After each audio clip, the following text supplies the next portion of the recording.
Hello friends, कैसे हैं आप लोग। मेरे चैनल रूही एडुकेटर पे आप लोगों का बहुत बहुत वेलकम है फ्रेंड्स। और मैं हूँ रूही। और फ्रेंड्स, मैं जो आज चैप्टर लेकर के आई हूँ वो इवोल्यूशन में एविडेंसेस ऑफ इवोल्यूशन है। और जैसे कि आपको पता है कि जो मेरा चैनल है इसमें टीजीटी पीजीटी के एग्ज़ाम्स की प्रिपरेशन कराई जाती है।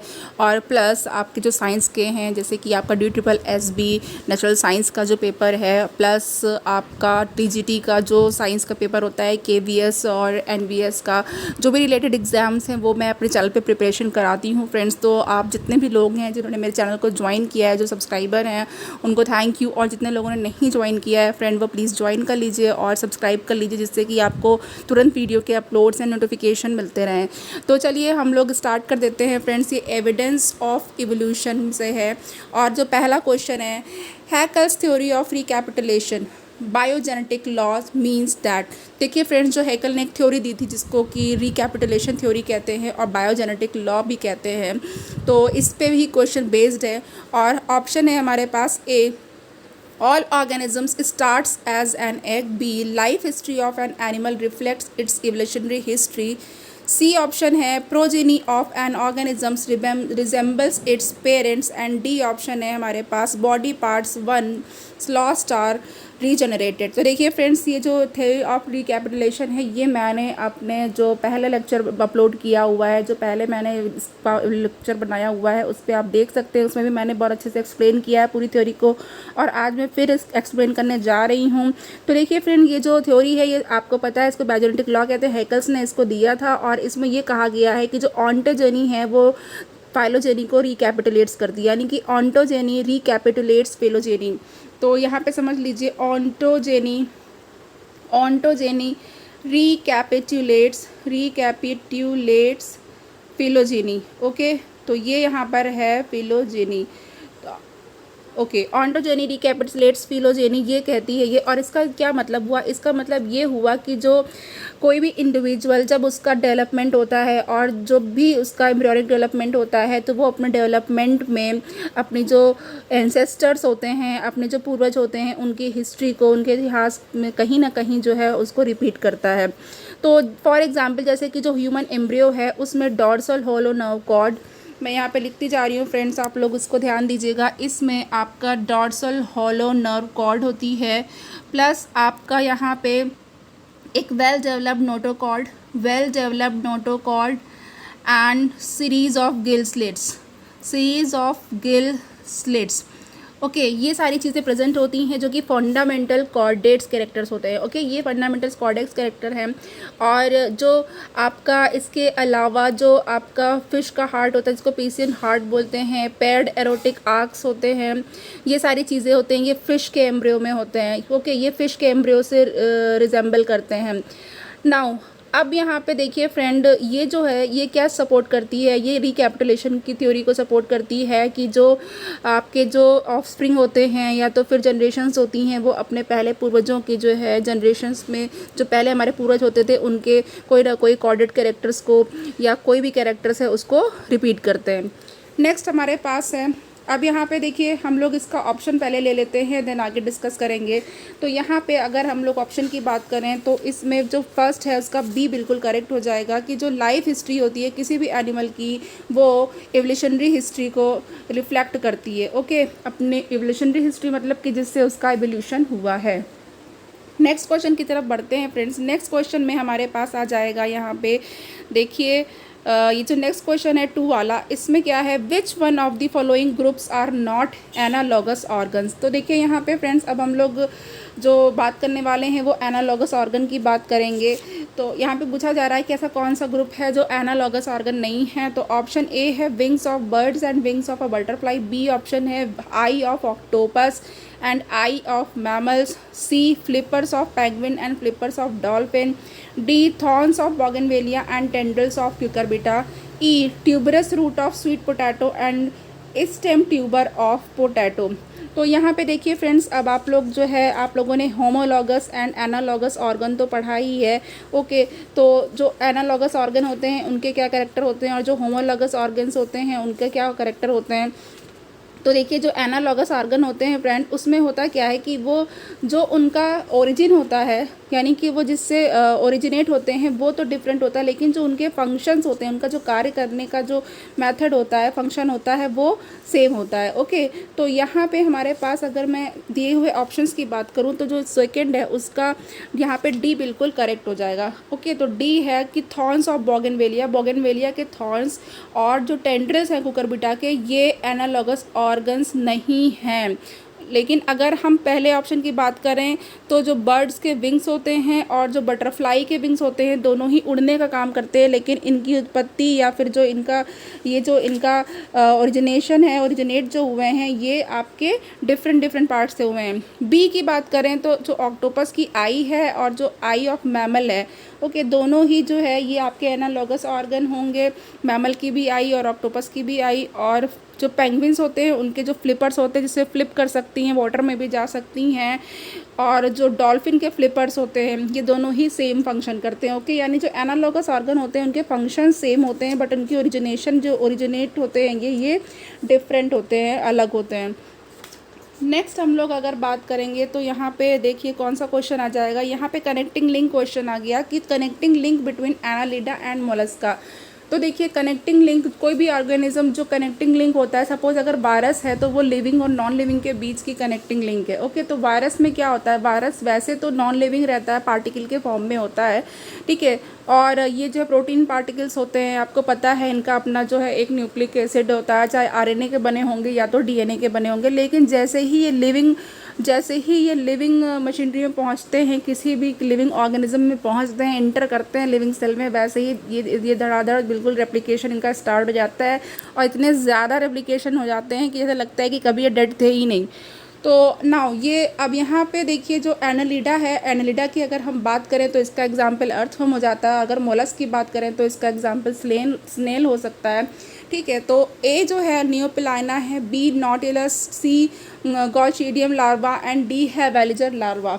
तो यहाँ पे हमारे पास जो करेक्ट ऑप्शन है वो क्या हो जाएगा, थ्री का बिल्कुल यहाँ पे ए ऑप्शन हमारे पास करेक्ट हो रहा है, जो नियोपिलाइना है। इसको आप याद करेंगे, बहुत अच्छा क्वेश्चन है और ये स्टार क्वेश्चन है।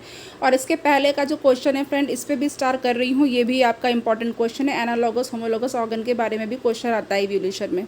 Which one is not a true fossil, बिल्कुल ट्रू फॉसिल कौन सा नहीं है। Option A placoderm, B limulus, C archaeopteryx, D है थेराप्सिड। अब यहाँ पे देखिए फॉसिल के बारे में बात हो रही है, तो यहाँ पे ट्रू फॉसिल पूछा गया है कि जो ट्रू फॉसिल नहीं है, तो फोर्थ वाला आपके पास जो ऑप्शन है इसका जो बी है लाइम्यूलस जो है वो ट्रू फॉसिल नहीं है। ओके, ये इसको आपको याद रखना है। फिफ्थ देखते हैं, फिफ्थ है the occurrence of vestigial organ is not explained bye. Vestigial organs आपको पता है ऐसे जो अवशेषी अंग जो हमारे एंसेस्टर्स में होते थे, बट हमारी जनरेशन तक, हमारे मतलब ह्यूमन के विकास तक ये क्या हो गया, इनका कोई यूज़ ना होने की वजह से, कोई ज़्यादा इंपॉर्टेंस ना होने की वजह से ये वेस्टिजियल ऑर्गन के रूप में रहते हैं। जैसे बहुत अच्छा इसका एग्जाम्पल है अपेंडिक्स। ओके, जो अपेंडिक्स होती है अंत में वो, और आपकी निक्टेटिंग मेम्ब्रेन जो होती है, ईयर पिन्ना। तो नाउ ए जो है हमारे पास थ्योरी ऑफ ऑर्गेनिक इवोल्यूशन है, B theory of special creation है, सी स्केला नेचुरल, और डी है नेचुरल क्लासिफिकेशन सिस्टम। तो जो वेस्टिजियल ऑर्गन्स थे, ठीक है, इसमें से अब यहाँ पे हमारे पास जो ऑप्शन है फिफ्थ का वो क्या होगा, बी हो जाएगा, यानी थ्योरी ऑफ स्पेशल क्रिएशन। तो जो वेस्टिजियल ऑकरेंस जो है उसका जो एक्सप्लेनेशन है वो थ्योरी ऑफ स्पेशल क्रिएशन में जो है नहीं एक्सप्लेन किया गया है इसको, but theory of organic evolution वो उसको एक्सप्लेन करती है, स्केला नेचुरल भी एक्सप्लेन करती है, और नेचुरल क्लासिफिकेशन सिस्टम भी। नेक्स्ट हमारे पास क्वेश्चन है सिक्स्थ वाला, देखते हैं। Fossil X is older than fossil Y, the most evident answer is. कह रहे हैं कोई फॉसिल एक्स है वो बहुत ही ज़्यादा पुराना है और फॉसिल वाई से, ओके, और जो फॉसिल एक्स वो वाई से पुराना है। तो अब यहाँ पे कह रहे हैं कि कौन सा आंसर वो बहुत ज़्यादा ही एविडेंस देगा, इसका मोस्ट एविडेंट होगा। ए है fossil Y has got some of the vestigial organ which are functional in X, B fossil Y has got homologous and analogous organ of fossil X, and C है यहाँ पे fossil X is found in deeper sedimentation than Y, and D है fossil Y was found in better state than that of X. तो देखिए यहाँ पे हमारे पास जो करेक्ट ऑप्शन हो जाएगा 6 का, वो क्या हो जाएगा, वो हमारे पास 6 का ऑप्शन जो यहाँ पे ऑप्शंस कह रहे हैं उसमें ए हो जाएगा। ओके, जो फॉसिल वाई है वो क्या होगा, fossil Y has got some of the vestigial organ, इसके पास कुछ वेस्टिजियल ऑर्गन इसमें से मिलेंगे और जो कि एक्स में फंक्शनल होंगे। ओके, जो वाई के लिए वेस्टिजियल है और एक्स में वो फंक्शनल होंगे। नेक्स्ट यहाँ पे है 7th, the rock that contains fossil are, ऐसी रॉक जो फॉसिल जिसमें पाए जाते हैं। ये क्वेश्चन पहले भी हम लोग कर चुके हैं। ऑप्शन ए है मेटामॉर्फिक, बी एग्नियस, सी है सेडिमेंट्री एंड डी है ऑल ऑफ द अबव। तो पूछा जा रहा है कि इसमें से कौन सी रॉक ऐसी है जिसमें फॉसिल पाया जाता है, जिसमें फॉसिल प्रिजर्व रहता है। तो यहाँ पे जो 7th है फ्रेंड, उसका हमारे पास सी करेक्ट हो जाएगा। आपको पता है कि ये सेडिमेंट्री रॉक्स में ज़्यादातर फॉसिल्स पाए जाते हैं। नाउ अब यहाँ पर हम लोग आगे देखते हैं कि कौन सा क्वेश्चन है। यहाँ पे हमारे पास क्वेश्चन 8 है। तो क्वेश्चन 8 में देखते हैं, which of the following is vestigial organ in human, इसमें से कौन सा ह्यूमन में वेस्टिजियल ऑर्गन है। A ear pinna, B nictitating membrane, C mammary gland in males and D all of the above. तो फ्रेंड देखिए यहाँ पर आपको पता ही है कि इसमें जो सारा जितना भी ऑप्शन है वो आपका यानी कि ऑल ऑफ द अबव वाला ये बिल्कुल करेक्ट हो जाएगा। तो यहाँ पे डी हमारे पास करेक्ट हो चुका है। नाउ अब यहाँ पे देखिए वेस्टिजियल ऑर्गन्स की बात हो रही है, तो मैंने भी इसको एक्सप्लेन किया हुआ है फ्रेंड। और यहाँ पे हम थोड़ा सा देख लेते हैं। एक फ्रेंड आप ये समझ लीजिए, एटाविज्म जो टर्म होता है, क्या होता है एटाविज्म। ओके, एटाविज्म और इसको क्या कहते हैं, रिवर्जन। एटाविज्म और रिवर्जन ये क्या चीज़ होती है। देखिए जो एटाविज्म या रिवर्जन होता है ये क्या होता है, ये जो है ऐसे एंसेस्ट्रल या पूर्वज में जो कैरेक्टरिस्टिक्स होते हैं, तो ऐसे एंसेस्ट्रल कैरेक्टरिस्टिक्स का अपीयरेंस है किसी भी ऑर्गेनिज्म में या किसी भी ऑर्गेनिजम्स के ग्रुप में जो नॉर्मली नहीं होते हैं। ओके, जो नॉर्मली अकर नहीं करते हैं, लेकिन क्या ये जो है किसी नॉर्मल स्ट्रक्चर या फिर किसी अदर ग्रुप के द्वारा वो पजेस किए जाते हैं। ओके, अब जैसे कि ये जो ये जो एबनॉर्मल स्ट्रक्चर होते हैं ये क्या कहे जाते हैं, ये एटाविस्टिक कैरेक्टरिस्टिक कही जाती है। ओके, तो ये जो एबनॉर्मल होते हैं कैरेक्टर, इनको एटाविस्टिक कैरेक्टरिस्टिक कहते हैं। जैसे कि सर्वाइकल फिस्टुला इसका एक एग्जाम्पल है, tail and extra mammary gland in man, और मैन में किसी में एक्स्ट्रा मेमोरी ग्लैंड भी होती हैं। तो cervical fistula and tail and extra mammary gland ये एटाविज्म या रिवर्जन का एग्जाम्पल है। बाकी आपके जो वेस्टिजियल ऑर्गन है इनके बारे में पता ही है। अभी जस्ट मैंने बताया था थोड़ी देर पहले कि ये अभी जो आज की जनरेशन है ह्यूमन है जो उनके लिए यूज़लेस हैं या उनके कुछ अवशेष रह गए हैं, जिसमें मैंने एग्जांपल्स भी बताए थे और कुछ और एग्जांपल्स इसमें अगर आप जानना चाह रहे हो, जैसे विजडम टीथ जो होता है वो। ओके, तो विजडम टीथ भी मैं लिख लूँ, जो विजडम टीथ होता है ये भी आपका वही एग्जाम्पल है, विजडम टीथ। और वेस्टिजियल टेल वर्टिब्रा भी जो होती है, थर्ड आईलिड जिसको निक्टेटिंग मेम्ब्रेन कहते हैं, तो बताया ही था मैंने। तो ये सारी चीज़ें हैं फ्रेंड। और मैं यहाँ पे देखिए जो आपका नेक्स्ट क्वेश्चन है अब वो लेना चाहती हूँ। और नेक्स्ट क्वेश्चन है हमारे पास यहाँ पे 1 मिनट फ्रेंड रुक जाइए। ओके, यहाँ पे देख लेते हैं। नेक्स्ट क्वेश्चन ये है, vestigial organs occur as. Now ये 14th नंबर का है, लेकिन यहाँ पे ये मैंने ले लिया है इसको। Okay, now vestigial organs occur as a useless because of incomplete development, तो बी है हमारे पास inefficient parts, C is fully developed but useless, D analogous. तो अब आपको यहाँ पे बताना है कि जो वेस्टिजियल ऑर्गन होते हैं वो किस तरह से अकर होते हैं, कैसे प्रेजेंट रहते हैं। तो यहाँ पे जो 14 है उसका जो ए है मतलब ये यूजलेस होते हैं। क्यों? क्योंकि जो है इनकम्प्लीट डेवलपमेंट होता है, तो 14 का ए इनकम्प्लीट डेवलपमेंट के कारण ये यूजलेस होते हैं। नाउ 15th हम लोग देख लेते हैं, recapitulation theory forms A anatomical evidence, B taxonomical evidence, C physiological evidence and D है एम्ब्रियोलॉजिकल एविडेंस। तो देखिए फ्रेंड्स यहाँ पे ये क्वेश्चन अच्छा क्वेश्चन है कि ये किस तरीके का एविडेंस है। तो अब यहाँ पर अगर हम लोग देखें तो 15 का हमारे पास डी बिल्कुल करेक्ट हो जाएगा, यानी कि ये एम्ब्रियोलॉजिकल एविडेंस में काउंट होगा। 16 देख लेते हैं, birds are evolve from, birds किससे इवॉल्व होती हैं, A non chordates, B reptiles, C amphibians and D है फिशेस। तो जो बर्ड्स हैं उनका एवोल्यूशन या वो किससे इवॉल्व होती हैं अगर कहा जाएगा तो यहाँ पे हमारे पास 16 का बी यानी कि जो रेप्टाइल्स हैं उनसे इवॉल्व होती हैं। नेक्स्ट है 17, विच one of the following periods is largely associated with the extinction of dinosaur and the increase in flowering plants and reptiles.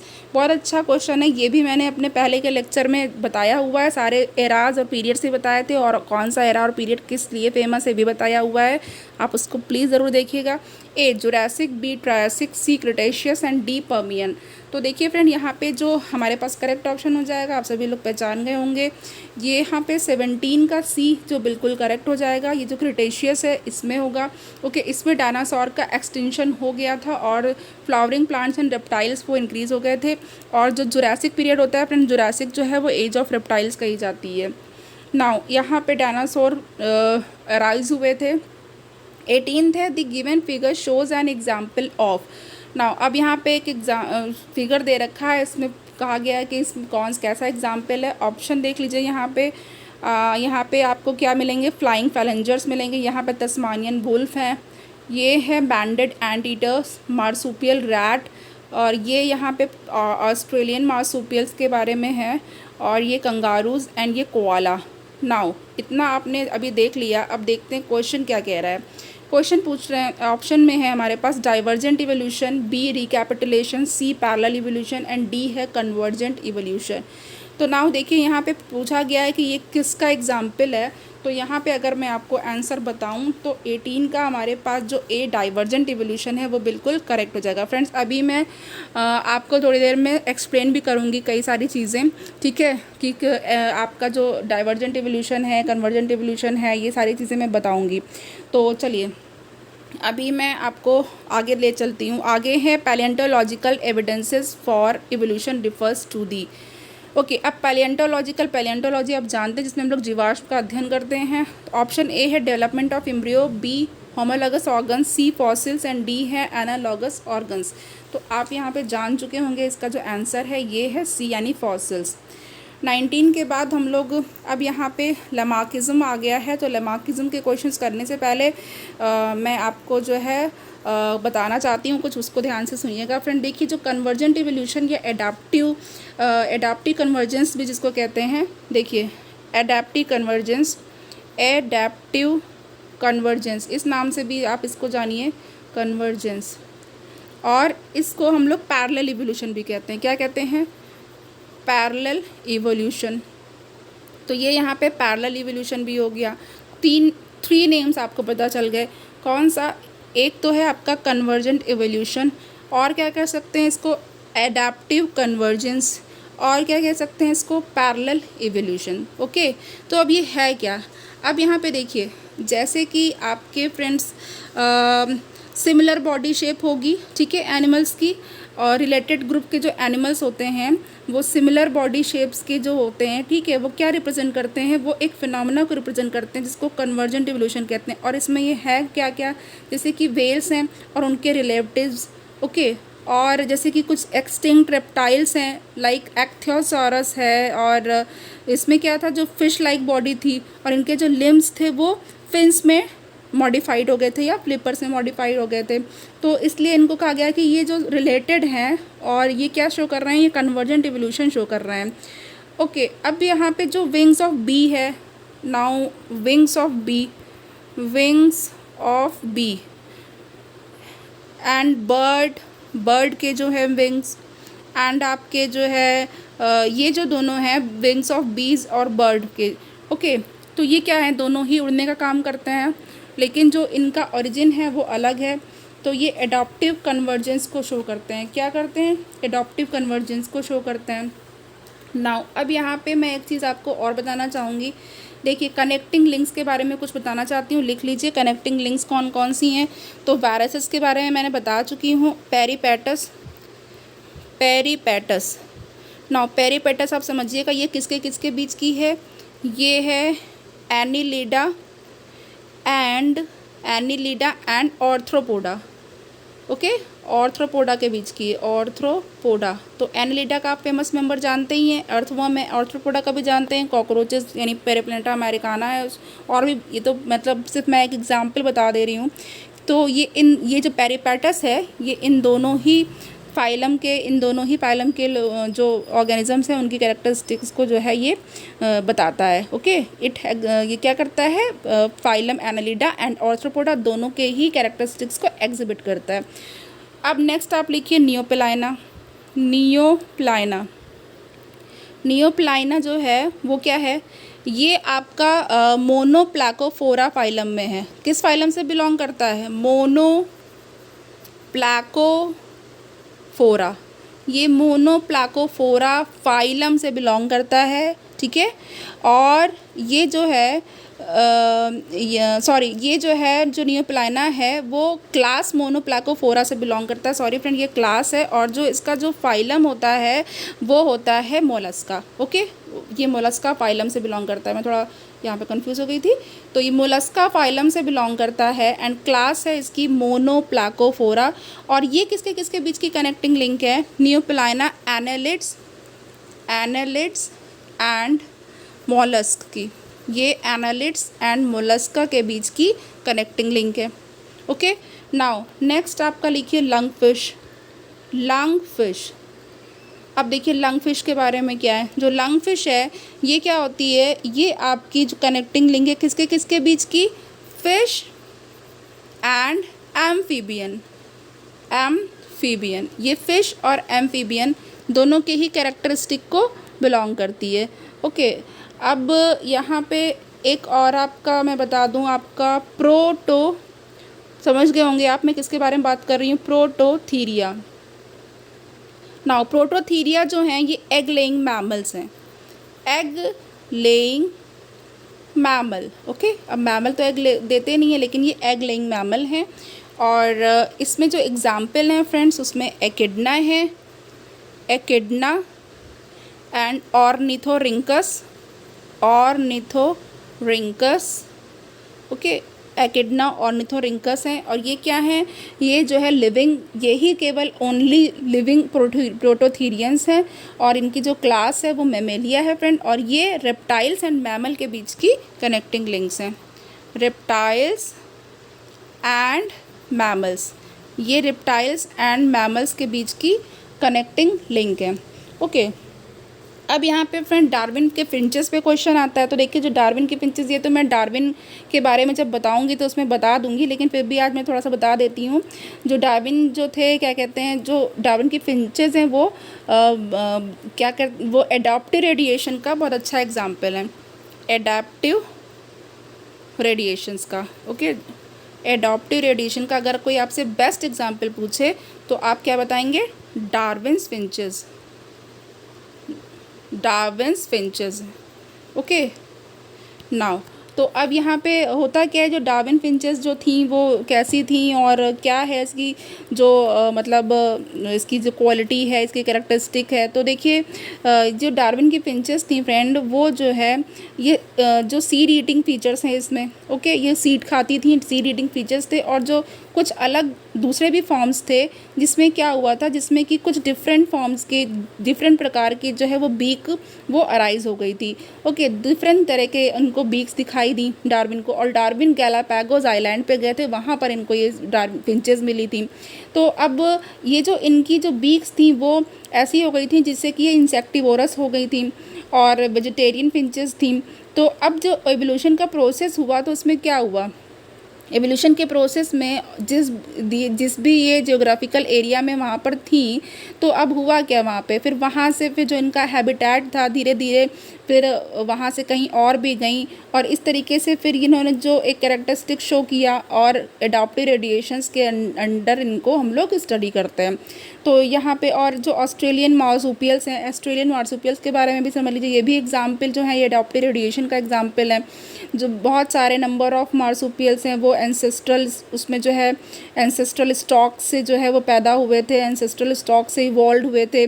Okay, और ये ऑस्ट्रेलियन आइलैंड कॉन्टिनेंट में थे। देन जो आपका प्लेसेंटल मैमल्स, प्लेसेंटा जिसमें होती है, प्लेसेंटल मैमल्स होते हैं ऑस्ट्रेलिया में। तो उसमें जब स्टडी किया गया था तो इन्होंने जो है एडाप्टिव रेडिएशन शो किया था और बहुत सारी वैरायटी प्लेसेंटल मैमल की थी। ठीक है, तो ये सारी चीज़ें स्टडी की गई, जैसे placental wolf and Tasmanian wolf, ये सारे जो थे। तो फ्रेंड अब यहाँ पे देखिए आगे मैं थोड़ा सा बढ़ जाती हूँ और आगे यहाँ पे हमारे पास क्या चीज़ें हैं। यहाँ पे अब मैं आपको लेमार्किज्म, हाँ लेमार्किज्म के बारे में मैं बताऊँगी। देखिए यहाँ पे नाउ पहला क्वेश्चन है, author of philosophy zoology is A Mendel, B Darwin and Wallace, C Lamarck and D Darwin. तो यहाँ पे देखिए हमारे पास जो फर्स्ट का जो आंसर करेक्ट हो जाएगा वो क्या करेक्ट हो जाएगा, वो हमारे पास सी करेक्ट हो जाएगा बिल्कुल। जो फिलोसफी जूलॉजी के जो ऑथर थे वो कौन थे, लेमार्क थे। नाउ 2 देखते हैं, the idea of use and disuse of organ was given by A Darwin, B Lamarck, C Hugo de Vries and D Morgan. तो ऑर्गन जो आपका ये आइडिया था कि किसी भी ऑर्गन को जितना ज़्यादा यूज़ करते हैं वो तो उतना ही ज़्यादा वो और एडवांस होता है, इवॉल्व होता है, और जो डिसयूज़ करते हैं तो वो धीरे धीरे रेट्रोगेट हो जाता है, ख़त्म कर हो जाता है। तो यहाँ पे जो हमारे पास 2 है उसका बी बिल्कुल करेक्ट है, लेमार्क जो हैं। नाउ अब यहाँ पे हमारे पास मैचिंग है कि मैचिंग में क्या है, match the scientist listed under column 1 with ideas listed column 2, column 1 column 2, A Darwin, B operon, C Lamarck and D Wagner. और इनका जो कॉलम 2 में है वो क्या क्या है, ए बायोजेनेसिस, 2 है use and disuse of organ, C continental drift theory and 4 है एवोल्यूशन बाय नेचुरल सिलेक्शन। तो देखिए यहाँ पे हम लोगों को करेक्ट जो मैच करना है वो क्या हो जाएगा, यहाँ पे ऑप्शंस आप देख लीजिए और मैं आपको करेक्ट ऑप्शन बताने वाली हूँ। तो करेक्ट ऑप्शन जो है हमारे पास थर्ड का वो हो जाएगा बी। ओके तो बी देख लेते हैं, बी में क्या क्या चीज़ें हैं अभी देखते हैं हम लोग। नाउ ये देखिए जो बी है ये क्या है, Darwin, evolution by natural selection, ये डार्विन की थ्योरी थी, नेचुरल सिलेक्शन की थ्योरी जो थी। नाउ ओपेरन ने क्या दिया था, एबायोजेनेसिस, एंड लेमार्क ने use and disuse of organ, ये वाली थ्योरी इनकी बहुत फेमस हुई थी इसलिए इसी के लिए जाने जाते हैं। नाउ जो डी वैगनर थे इन्होंने कॉन्टिनेंटल ड्रिफ्ट थ्योरी दी थी। चलिए नेक्स्ट क्वेश्चन की तरफ हम लोग बढ़ते हैं। नेक्स्ट क्वेश्चन है हमारे पास जर्मप्लास्ट थ्योरी पे। नाउ जर्मप्लास्ट थ्योरी देखते हैं। Germplasm theory against Lamarck's principle was given by, Lamarck's principle के अगेंस्ट जो जर्मप्लास्ट थ्योरी थी वो किसने दी थी। अब यहाँ पे पूछने का एक और वे है, कैसे पूछेंगे क्वेश्चन को, Lamarck's acquired character are not inherited and have no evolutionary value, this statement was given by. Okay कि लेमार्क ने कहा था कि जो लेमार्क के एक्वायर्ड कैरेक्टर, देखिए इन्होंने एक और थ्योरी दी थी, मतलब वही जो use and disuse of organ से रिलेटेड है कि क्या है, एक्वायर्ड कैरेक्टर्स की थ्योरी। तो इन्होंने ये कहा था कि जो आपके जो इसमें ऑप्शन है आपको बताना है कि ये स्टेटमेंट किसने कहा था कि जो लेमार्क्स के एक्वायर्ड कैरेक्टर हैं वो इनहेरिटेड नहीं होते हैं, वो एक जनरेशन से दूसरे जनरेशन में या पेरेंट्स से ऑफस्प्रिंग में बच्चों में पास नहीं होंगे, और इसकी कोई भी इवोल्यूशनरी वैल्यू नहीं है, ये इवोल्यूशन में कोई वैल्यू नहीं रखते हैं। ये किसने कहा था, A Weismann, B Darwin, C Lamarck and D है ह्यूगो डी व्रीज। यहाँ पे हमारे पास जो करेक्ट ऑप्शन है फ्रेंड ये यहाँ पे ये वीज़मान है, वीज़मान ने ये बताया था। नेक्स्ट है 5 वाला क्वेश्चन देखते हैं। Who was the first to discard the idea of fixity of species, A Jean Baptiste Lamarck, B Charles Darwin, C Robert Hooke and D William Harvey and E Stanley Coyne. तो 5th का हमारे पास जो correct option हो जाएगा ये Lamarck हो जाएगा। Okay now अब यहाँ पे जो है आज का ये जो फ्रेंड सेशन है, लेक्चर है, ये एंड हो गया है। और अभी इसमें बहुत सारी चीज़ें बतानी, इसमें मुझे अभी डार्विनिज़म भी बताना है, उसके भी क्वेश्चंस मैं लेकर के आऊँगी। मैन का एवोल्यूशन वो भी है, तो एवोल्यूशन का चैप्टर बड़ा है, इसमें बहुत सारे क्वेश्चंस आपको मिलेंगे, देन और भी चीज़ें डिस्कस करनी है। तो फ्रेंड बने रहिएगा। ओके और चैनल को प्लीज़ लाइक करिए, शेयर करिए, सब्सक्राइब करिए, अपना ख्याल रखिए, स्टडी करते रहिएगा।